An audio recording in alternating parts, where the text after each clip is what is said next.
My friends, I do not believe the greatest danger in our moral life is that we sometimes do wrong.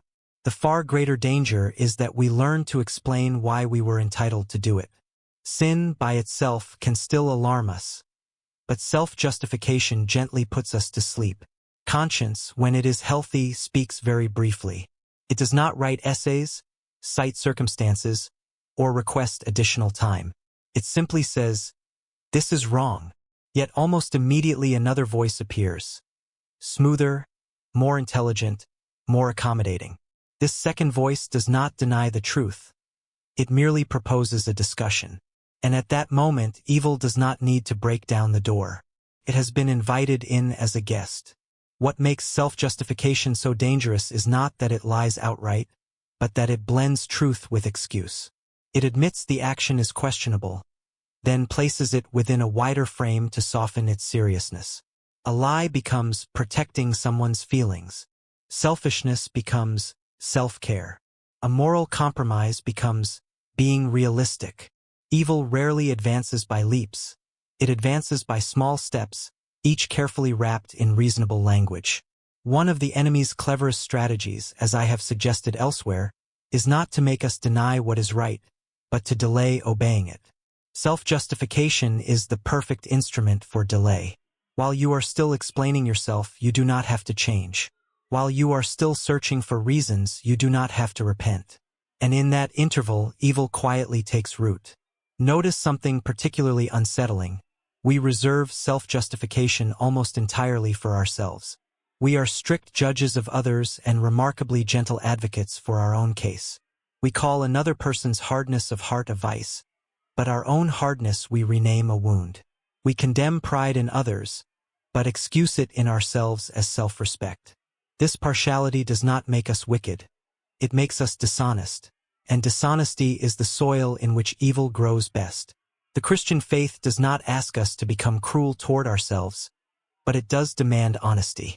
Truth does not require elaborate defenses. When a person can say, "I was wrong, even though I can explain why I did it," evil immediately begins to lose its power, cannot survive long in open light. Self-justification is rather like watering a poisonous plant every day. Nothing dramatic happens at first, but by the time we notice the damage, the roots are deep and stubborn. The safer path, though the harder one, is to stop early, to refuse the familiar inner arguments, and to submit simply to the good we already know. For evil does not conquer us by force. It conquers us by conversation. And the moment we stop explaining ourselves, the moment we choose obedience over eloquence, we discover that evil has far less strength than it pretended to have all along. My friends, one of the most dangerous misunderstandings of modern moral life is the belief that conscience is a topic for discussion rather than a command to be obeyed. We treat it as an opinion, something to be weighed, negotiated, or postponed, instead of recognizing it as a voice that calls for an immediate response. Conscience does not speak at length. It does not argue its case or attempt to persuade us. It simply identifies what is right and what is wrong. That simplicity is precisely what troubles us. For if conscience could be debated, we might defeat it with our intelligence. But conscience does not enter debate. It stands there quietly, waiting for our decision. The real danger begins when we attempt to turn obedience into an extended process of reflection. We tell ourselves we need more time, more information, or more prayer, when, in truth, we are trying to reduce the urgency of the command. Yet what is right does not lose its urgency simply because we wish it would. Delay in obedience is never neutral. It always tilts toward disobedience. The enemy, if I may continue the familiar metaphor, delights in turning conscience into a committee meeting. He does not object to goodness. He merely suggests that this is not the right moment. He tells us we will do the right thing after things settle down, after we feel stronger, after circumstances become clearer. But conscience never says later. It says now. A healthy soul is not one that never feels temptation, but one that does not argue for very long. It understands that every minute spent in inner debate is a minute in which strength is being lost. For when we argue with conscience, we do not weaken it. We only train ourselves to become less responsive to its voice. Here is a truth that is uncomfortable but necessary. Every time we refuse to obey conscience, it speaks more softly the next time, not because it has changed, but because our hearing has been dulled. And then, one day, we complain that we can no longer hear moral guidance clearly, when in fact we have practiced ignoring it for years. Obedience to conscience does not require perfection, but it does require decisiveness. It is not the right feeling that matters most, but the right action. Feelings may follow or they may never come at all, but that does not cancel our responsibility. Anyone who waits until he feels like doing the right thing will wait a very long time, and usually in vain. Conscience, my friends, does not need to be defended with speeches. It needs to be trusted. When a person learns to obey it in small matters, he finds himself strengthened for greater ones. And then moral life ceases to be a tiring series of arguments and becomes a clear path, where light is given step by step. My friends, we often imagine evil as a violent force that seeks to overpower the human will. Yet experience suggests the opposite. Evil rarely needs to coerce. What it desires most is not immediate surrender, but attention. Once it is listened to, it has already gained its first advantage. Evil does not begin with commands. It begins with suggestions. It does not say, "Do what is wrong." It says, "Think about it a little longer." And the moment we pause to listen, to consider, to engage in dialogue with it, the battle moves from the field of action to the field of thought, where evil has far more time to work. It is important to understand that listening is never a neutral act. We often reassure ourselves that merely hearing a thought does no harm. But there is no such thing as standing still in the moral life. When we listen to evil, we do not remain where we are. We take a step toward it. Each time we allow a corrupt thought to linger in the mind without challenge, we grant it temporary lodging, and such guests rarely leave on schedule. The enemy, if I may continue using this familiar image, does not need to shout. He whispers. He asks questions. He sounds reasonable. He encourages us to examine our motives, our emotions, and above all our circumstances. Everything appears fair and balanced, until we realize we have spent far more time listening to that voice than listening to conscience. Goodness, by contrast, does not compete by speaking louder. It speaks briefly, clearly, and expects obedience. For that very reason, it is easily ignored. Evil exploits this silence, filling the space with arguments and explanations. And as the conversation continues, we begin to confuse thinking with obeying. Here is a sobering truth. We do not fall because of the first great decision, but because of many small acts of listening repeated over time. No one becomes corrupt after a single conversation, but many become hardened after hundreds of inner dialogues that should never have taken place. Evil does not require you to believe it is right. It only requires you to keep listening. What then is the remedy? Not victory in a prolonged inner debate, but refusal to enter the debate at all. Holiness does not consist in clever dialogue with temptation, but in cutting the dialogue short. A brief refusal, a decisive action, often has more power than the most eloquent moral argument. My friends, when evil is no longer listened to, it grows weak. It lives on our attention and withers when that attention is withdrawn.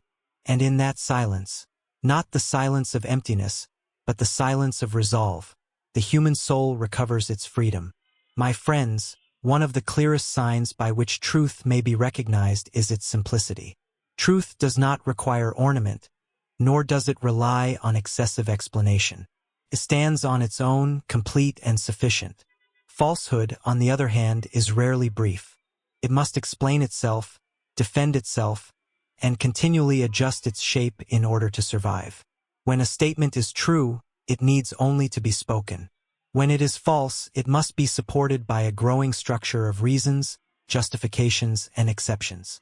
This is why lies tend to multiply. A single falsehood demands another to protect it, and yet another to conceal the contradiction created by the first. In time, the speaker is no longer guarding the truth, but guarding the lie. We often mistake complexity for depth. We assume that the longer an argument continues, the more intelligent it must be. Yet moral and spiritual truths are not discovered by endless discussion. They are discovered by recognition. Truth, once seen, rarely requires persuasion. It has the quiet authority of reality itself. Falsehood, by contrast, is anxious, cannot rest. It must keep speaking lest silence expose it.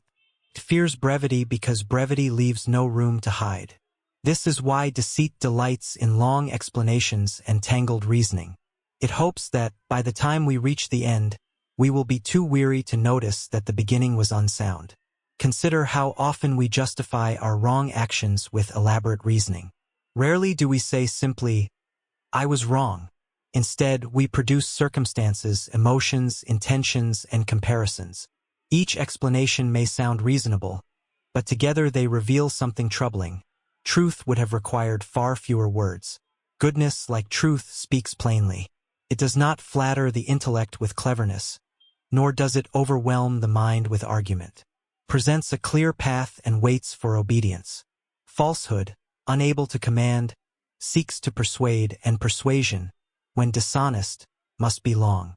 My friends, if you find yourself entangled in explanations, it is worth asking whether you are defending truth or avoiding it. For when truth arrives, it brings clarity, not confusion, light, not noise, and often the shortest sentence carries the greatest weight. My friends, one of the most common errors of modern thought is the belief that our feelings possess moral authority. We are told to follow our hearts, as though emotion were a trustworthy compass. Yet feelings, by their very nature, are unstable. They rise and fall with circumstance, fatigue, memory, and mood. To place moral judgment in their hands is to surrender reason to weather. Feelings are valuable servants, but dreadful masters. They were never meant to decide what is right and wrong. Their proper role is to respond to truth, not to create it. When emotion becomes the judge, truth is reduced to whatever feels most convincing in the moment. And what feels right today may feel shameful tomorrow. A man may feel justified in his anger, deeply convinced of his righteousness, and yet be entirely wrong. Another may feel no guilt at all and still stand guilty before God and his neighbor. The absence of discomfort does not mean the presence of goodness, just as the presence of discomfort does not mean the absence of truth.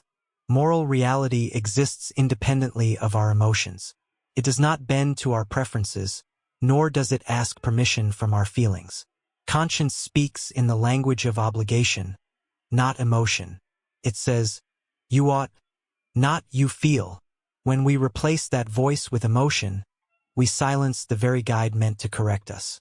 This confusion has led many to justify wrongdoing simply because it felt sincere. Yet sincerity is not the same as virtue. One may be sincerely mistaken. History is full of horrors committed by people who felt passionately convinced of their cause. Emotion supplied the fire. It did not supply the light. Faith, therefore, does not rest upon feeling, though it often awakens feeling. A Christian may feel close to God one day and distant the next, yet the truth of God remains unchanged. Obedience must not wait upon emotion. We act rightly not because we feel inclined, but because we know what is right. My friends, if we wish to live morally, we must allow reason and conscience, illuminated by truth, to govern our actions. Feelings may accompany us, but they must not lead. For when emotion sits upon the judge's seat, justice departs, and truth is left without a voice. My friends, there are moments when speech is not a virtue but a temptation. We imagine that every accusation deserves a reply, every doubt an argument, and every provocation an explanation. Yet there is a wisdom deeper than eloquence, the wisdom of silence followed by action. Evil does not fear debate as much as it fears resistance. It delights in conversation, for conversation delays obedience. While we explain ourselves, justify our intentions, and analyze our motives, the moment for action quietly passes. The enemy is content to talk so long as nothing changes. Silence, in this sense, is not weakness. It is restraint.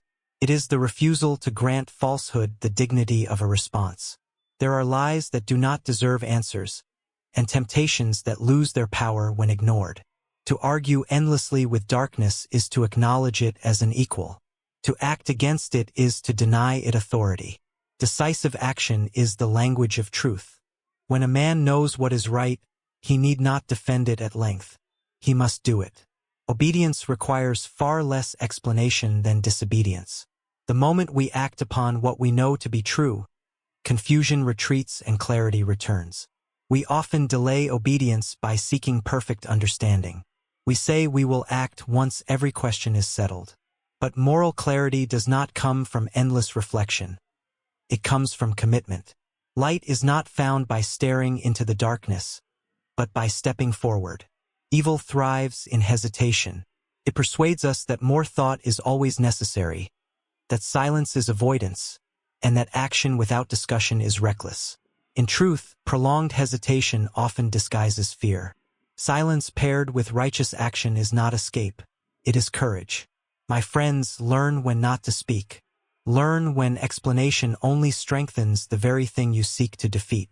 Choose instead the quiet resolve to act rightly, even without applause or argument. For in the end, truth does not triumph because it speaks louder, but because it stands and moves when others merely talk. My friends, pride is the root from which all self-justification grows. As long as a man is concerned with defending himself, he cannot see himself clearly. Pride insists on innocence. Humility permits truth. It is only when we lay down the need to appear right that we become capable of being good. Self-justification is exhausting. It requires constant vigilance, careful wording, and selective memory. Humility, by contrast, is restful. It speaks plainly, "I was wrong." Those three words, sincerely spoken, have more power to cleanse the soul than volumes of explanation. The humble man does not deny his faults, nor does he dramatize them. He simply acknowledges them and turns toward correction. In doing so, he disarms the inner accuser. For evil feeds on defense, but it starves on confession. Where there is no resistance in pride, there is no foothold for deceit. Humility does not mean self-contempt. It is not the habit of thinking poorly of oneself, but of thinking of oneself less. When a man is no longer preoccupied with his own image, he is free to attend to truth. The need to justify oneself fades when one's concern shifts from reputation to righteousness. We fear humility because we imagine it will diminish us. In truth, it liberates us. Pride builds a fortress that must be constantly guarded. Humility opens a door that leads outward. Pride isolates. Humility restores communion with God, with others, and with reality. My friends, God does not argue with the proud, nor does he negotiate with excuses. He waits for surrender. And the moment humility appears, justification becomes unnecessary. For when a man bows before truth, there is nothing left to defend, only something new to become. My friends, faith is often misunderstood as a form of argument, as though its chief task were to answer every doubt and refute every shadow. In truth, faith is not primarily a debate with darkness. It is a decision to walk in the light that has already been given. Darkness cannot be reasoned away. One does not remove it by speaking to it, but by lighting a lamp. Faith does not shout at the night in hopes that it will retreat. It simply turns toward the light and moves forward. The darkness fades not because it was defeated in argument, but because it was deprived of attention. We waste much strength attempting to convince our doubts to disappear. We analyze them, interrogate them, and invite them into long conversations. Yet doubt thrives on scrutiny. The more we fix our gaze upon it, the larger it appears. Faith, by contrast, redirects the gaze. It does not deny the existence of darkness. It refuses to let darkness decide the direction. To believe is not to feel certain at all times. It is to choose obedience even when certainty wavers. Faith acts on what it knows to be true, not on what it fears might be false. It trusts the light enough to step forward, even when the path ahead is only partially revealed. God does not require us to explain away every shadow before we follow him. He asks us to follow because he is trustworthy. The attempt to resolve every question before obedience often results in paralysis. Faith moves first, understanding follows. My friends, do not exhaust yourselves by arguing with what cannot be persuaded. Turn instead toward what is true, good, and known. Walk in the light you have, however small it may seem. For faith does not conquer darkness by debate, but by presence. And where light abides, darkness has no choice but to yield. My friends, there is something deeply instructive in the way a dog recognizes danger before we ourselves understand what is happening. It has studied no philosophy, read no books on morality, and learned no system of ethics. It does not analyze, argue, or demand evidence, and yet it knows, not because it is wiser than we are, but because it has not yet learned the art of self-deception. When something wrong enters a room, the dog senses the change immediately. The air is different. The silence grows unnatural. Stops playing, stops resting, stops rejoicing. His body tightens. It listens, it watches. What is remarkable is that this response occurs before thought. It is instinct, shaped by loyalty and the desire to protect life. Human beings have been given a similar faculty. We call it conscience. Conscience does not approach us with long speeches or complex arguments. It does not debate. It whispers. And most often, it whispers very early, earlier than the moment when we begin to explain ourselves. The problem is not that we fail to recognize what is wrong. The problem is that we recognize it too soon. Soon enough to make us uncomfortable. And so reason enters, not to discover truth, but to soothe discomfort. Reason, which was given to us to discern the good, is hired instead as a lawyer to defend the bad. The dog does not do this. It does not ask whether the threat might have good intentions. It does not weigh circumstances or consider whether it is being overly sensitive. It does not say, "Perhaps I am mistaken." It knows only this: something is not right, and what is not right must not be allowed to draw nearer. We, by contrast, often pride ourselves on our ability to analyze. Yet that very ability, when separated from conscience, becomes dangerous. Evil rarely arrives in a crude or obvious form. It comes politely, reasonably, even persuasively. And for this reason, it requires our reason in order to be welcomed inside. Conscience is like a faithful dog standing at the door. It barks not because it hates visitors, but because it loves its master. When we ignore that bark and begin to argue with ourselves, we do not become more mature, we become more vulnerable. My friends, moral maturity does not begin with deeper thinking, but with greater honesty. Pay attention to the very first moment, the brief and fleeting moment, when you know something is wrong, before you have time to explain it away. That moment is often the most trustworthy voice you will hear. And if you learn to listen to that voice, you will find that reason, when it arrives afterward, will no longer serve as an advocate for darkness, but as a companion of the light. My friends, when a dog senses danger, it does not become noisy or frantic. Quite the opposite, it grows quiet. Its silence is not the silence of peace, but of attention. Every muscle is awake. Every sense is engaged. This silence is not ignorance. It is awareness sharpened to a point. There is something profoundly instructive in this reaction. The dog does not bark immediately, nor does it rush forward blindly. Pauses. It watches. It listens. Silence, in this case, is not the absence of action but the preparation for it. The creature understands instinctively that noise wastes strength, and that clarity is found first in stillness. So it is with the human soul. When something morally wrong approaches us, the conscience often responds in the same way. It does not shout. It does not dramatize. It grows quiet. A subtle unease settles in. Conversation feels strained. What once seemed harmless now feels heavy. This is not fear, it is recognition.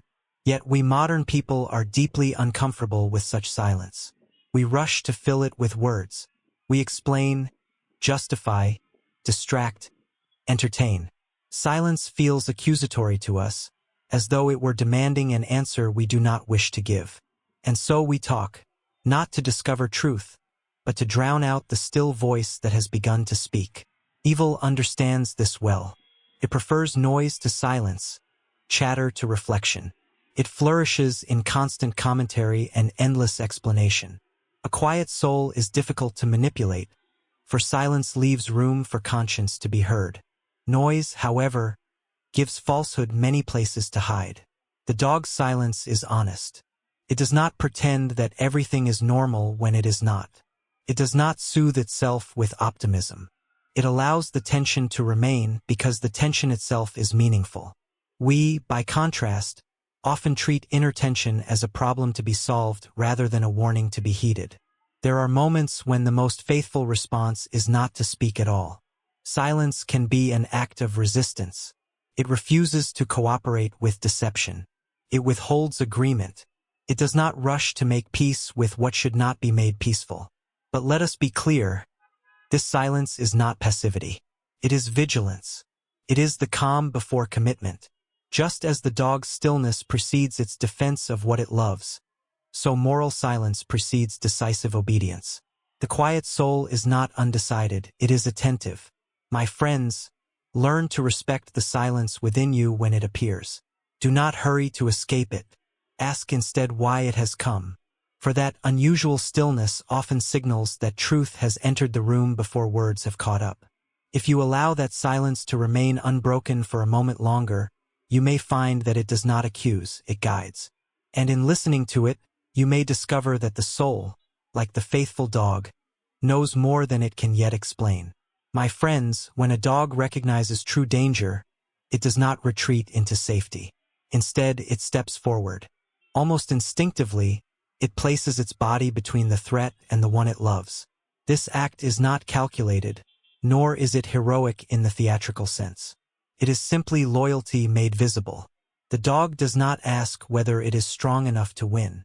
It does not measure the odds or calculate the cost. It stands because standing is what faithfulness looks like in that moment.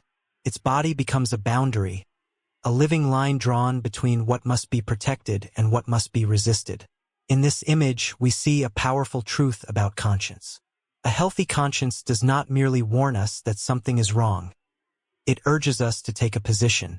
Moral awareness, if it remains passive, quickly fades. It must be followed by moral alignment. To know the good without standing for it is to leave it undefended. Yet this is precisely where many of us hesitate. We are content to recognize danger so long as we are not required to confront it. We sense the wrongness, acknowledge it privately, and then step aside. In doing so, we leave truth exposed and vulnerable. Evil rarely advances by force. It advances by invitation, and our reluctance to stand is often the invitation it needs. The dog does not negotiate space with the threat. It does not compromise its position in the hope of peace. It understands, without reasoning, that there are moments when neutrality is itself a betrayal. To step aside is not to remain uninvolved. It is to allow the danger closer access to what matters most. Standing between danger and the master is an act of love, not aggression. The dog's posture is defensive, not vengeful. It does not seek to destroy, it seeks to protect. In the same way, moral resistance is not driven by hatred of evil, but by love of the good. We oppose what threatens what we cherish. This posture requires courage, but not bravado. The dog may tremble. Its fear is real, yet it stands nonetheless. Courage is not the absence of fear, but the refusal to let fear determine one's position. A conscience that stands is often afraid, but it stands because it must. My friends, there will come moments when your conscience asks more of you than quiet awareness. It will ask you to stand, to draw a line, to say no, to place yourself between harm and the vulnerable. These moments are rarely dramatic.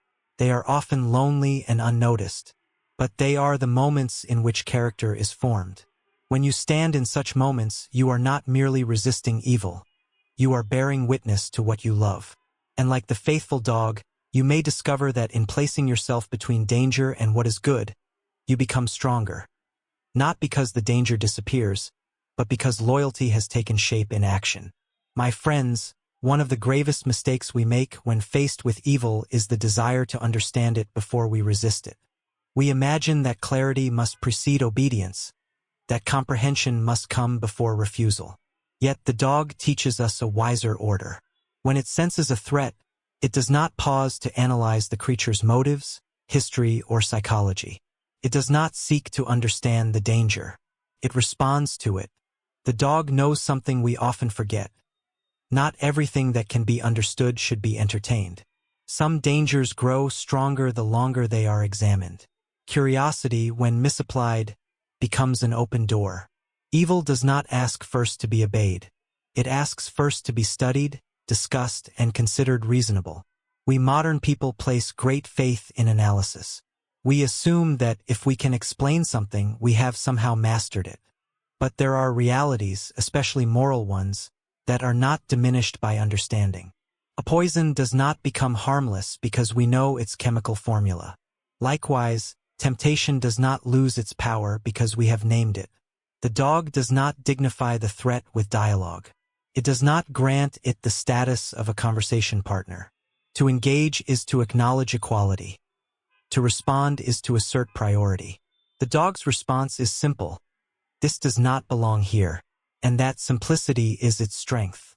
Consider how often we fall precisely because we linger. We analyze the temptation, trace its origins, weigh its possible outcomes. We tell ourselves that such reflection is maturity. Yet what often follows is not wisdom but delay, and delay is the ally of evil. By the time the analysis ends, the resistance has weakened. This does not mean that understanding has no place. There are times when careful thought is necessary, but thought must serve obedience, not replace it. The danger lies in reversing the order, when we demand full understanding as a condition for action. The dog refuses this inversion. It acts first because action preserves what analysis may later clarify. There is also humility in this response. The dog does not assume it can outthink the danger. It accepts its limits and relies instead on loyalty and instinct. We, by contrast, often trust our cleverness too much. We believe we can walk close to the edge without falling so long as we keep thinking. History, both personal and collective, suggests otherwise. My friends, there are moments when the most faithful act is not to ask why, but to say no. Not every question deserves an answer, and not every impulse deserves examination. Some things are resisted best not by brilliance, but by decisiveness. Learn from the dog.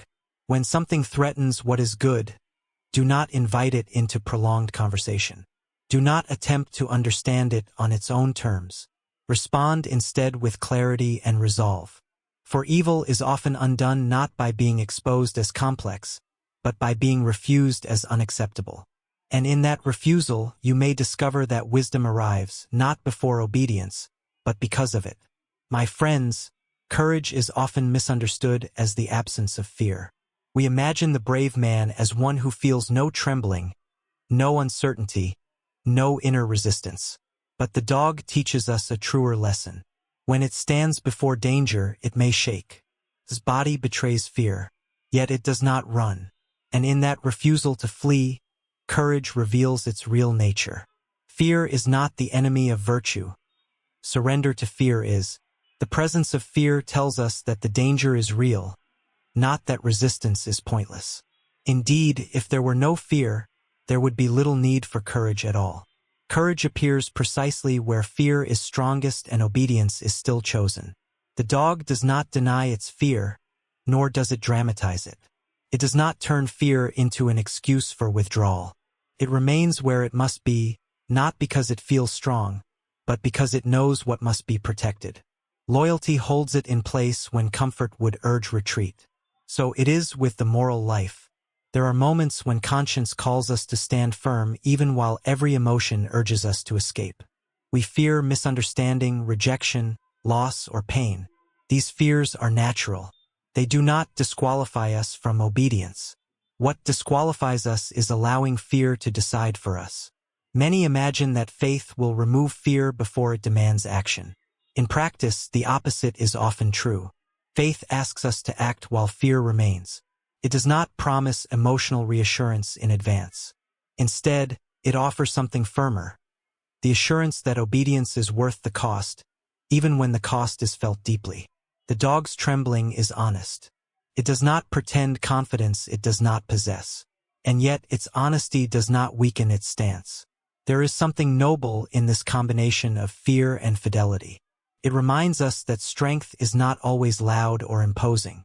Sometimes it is quiet, shaking, and resolute. Evil often counts on our fear to move us aside. It rarely needs to defeat us outright. It needs only to frighten us enough to make us step away from our post. When we do so, it advances without resistance. But when we remain fearful yet faithful, we deny it that victory. My friends, do not despise your trembling. Let it remind you of what is at stake. But do not obey it. Stand where conscience places you, even if your knees shake. For in the moral life, endurance often matters more than confidence. And you may discover, as the dog does, that fear does not have the final word. When you remain, when you do not flee, courage quietly takes root. Not as the absence of trembling, but as faithfulness in its presence. My friends, when a dog encounters real danger, it does not attempt to explain itself. It does not argue its case, justify its reaction, or persuade the threat to reconsider. It acts. Its response is immediate, physical, and unmistakable. This is not because it despises words, but because it understands their limits. There are moments when words are insufficient, and action alone speaks truthfully. Evil is rarely intimidated by speech. It has heard every argument before. It thrives in discussion, feeds on delay, and grows comfortable in the space between intention and action. Words, especially moral words, can become a substitute for obedience. We speak passionately about what ought to be done, and in doing so, we feel as though something has already been accomplished, when in fact nothing has changed. The dog does not fall into this illusion. It does not mistake noise for effectiveness. When it senses danger, it moves, placing itself, blocking, guarding, or advancing. Its body declares what its mouth never needs to say. This will not pass. Human beings, however, are tempted to talk when we should act. We debate principles long after the moment for decision has arrived. We rehearse explanations, prepare defenses, and polish intentions. All the while, the opportunity for decisive obedience slips quietly away. Evil is content with our eloquence, so long as it is not interrupted. Action requires commitment. Words can remain flexible, adjustable, and safely abstract. Action, once taken, exposes us, costs something. This is why we often delay it. We hide behind speech not because we lack conviction, but because we fear consequence. Yet moral truth was never meant to remain theoretical. It demands embodiment. To know the good without doing it is to leave it powerless. The dog's action gives substance to its loyalty. Without movement, its vigilance would mean nothing. There is also humility in action. To act is to admit that one does not control the outcome. One steps forward without the protection of perfect explanation. Words try to manage perception. Action accepts reality. In this way, obedience is an act of trust. My friends, faith is not proven by the beauty of our arguments, but by the direction of our steps. When truth calls for action, continued speech becomes a form of evasion. Silence followed by obedience often honors truth more than the finest reasoning. Learn, then, from the dog. When conscience has spoken clearly, do not prolong the conversation. Let your response be visible. Let it cost you something. For in the moral life, action is not the enemy of thought. It is its fulfillment. And when you act rightly, you may find that words, when they finally come, are no longer defensive or excessive. They will be few, honest, and sufficient, spoken not to replace obedience, but to bear witness to it. My friends, there is something quietly tragic in this final image. When a dog warns again and again, and its warnings are ignored, it eventually stops warning. Not because the danger has disappeared, but because the bond of trust has been weakened. Silence, in this case, is not peace, it is resignation. The dog was never mistaken about the danger. Its instincts did not fail. What failed was the response of the master. Each ignored warning taught the dog a painful lesson. Vigilance is unnecessary here. Loyalty is unrewarded. And so, little by little, the bark softens, the alertness fades, and the room grows quiet. Not because it is safe, but because the guardian has been discouraged. This is one of the most sobering truths about the human conscience. Conscience does not vanish suddenly. It erodes gradually. Each time we hear its warning and choose to disregard it, we weaken its voice. We do not silence it by argument alone, but by habit. Disobedience trains the soul to stop listening. Many assume that a quiet conscience is a healthy one. They take the absence of inner conflict as a sign of moral maturity. In reality, it may be the opposite. A conscience that no longer protests is not necessarily at peace. It may simply be exhausted. Like the dog that no longer barks, it has learned that speaking is futile. Evil finds this silence most convenient. It no longer needs to persuade or deceive. It enters freely, unchallenged, unopposed. What once required elaborate justification now requires none at all. The most dangerous moral state is not intense temptation, but comfortable permission. Yet there is hope even here. The dog's silence is not irreversible. Trust can be restored, but only through consistent response. When the master begins to listen again, to take warnings seriously, the dog slowly relearns that its vigilance matters. In the same way, conscience can be awakened, but not by regret alone. It is restored by obedience. My friends, do not confuse silence with safety. If the inner warning no longer comes, ask not whether you have become wiser, but whether you have become inattentive. The absence of resistance may signal not virtue, but surrender. Listen while the voice still speaks. Respond while the warning still sounds. For a conscience that is honored remains alert, but one that is ignored eventually withdraws. And when the guardian grows silent, the danger no longer needs to knock. It simply enters.